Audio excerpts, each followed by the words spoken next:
Hello friends, welcome back to my YouTube channel free class. આજે આપણે ધોરણ 3ની project પ્રવૃત્તિ નંબર 3 મારો પરિવાર જોવાનું છે. અહીંયા વ્યક્તિનું નામ લખવાનું છે, તેની સાથે તમારો સંબંધ જે છે તે લખવાનું છે અને તેઓનો વ્યવસાય શું છે તે લખવાનું છે. અને જો તેઓ વ્યવસાય કરતા હોય તો તમારા ઘરે તે ક્યારે આવે છે તે લખવાનું છે.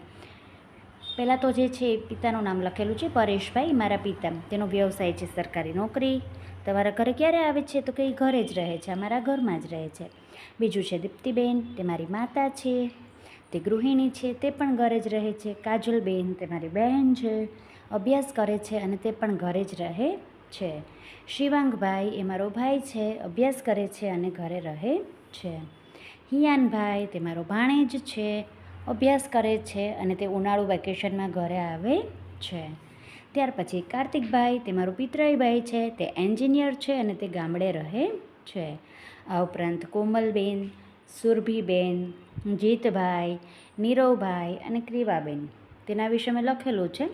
તમે જે છે તમારા માતા, પિતા, દાદા, દાદી, ભાઈ, બહેન, ભત્રીજા, ભાણેજ, કઝિન બ્રધર કે સિસ્ટર, તેના વિશે પણ લખી શકો છો.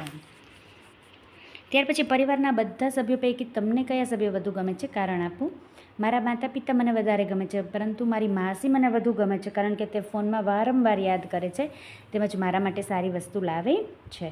તમારા મામાનું ગામ, તાલુકો અને જિલ્લો લખવાનો છે. મેં અહીંયા લખેલું છે, તમે તમારા મામાનું ગામ, તાલુકો અને જિલ્લો લખજો. ત્યાર પછી માસીનું ગામ, તાલુકો અને જિલ્લો લખવાનો છે. તમે તમારા માસીનું ગામ, તેનો તાલુકો અને જિલ્લો લખવાનું છે. તમારા પરિવારના સૌથી મોટા સભ્ય પાસેથી તેમના પૂર્વજોના નામ જાણો અને લખો. મારા દાદા રમેશભાઈ, તેમના પિતા ઉધવજીભાઈ અને મારા બા મંજુબા અને તેમના માતા લતાબા અને સાસુ મમતાબેન છે.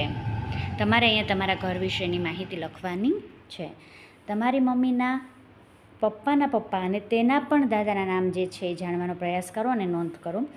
તમારે તમારા મમ્મીના જે છે પપ્પાના પપ્પા વિશે લખવાનું છે. મેં અહીંયા લખ્યું છે, મારા મમ્મીના પપ્પાના પપ્પા ચમનભાઈ છે, તેમના પિતા જે છે તે ઓધવરામ છે અને તેમના પણ પિતા રણછોડભાઈ છે. અહીંયા તમારે તમારા પરિવાર વિશેની માહિતી લખવાની છે. Thank you.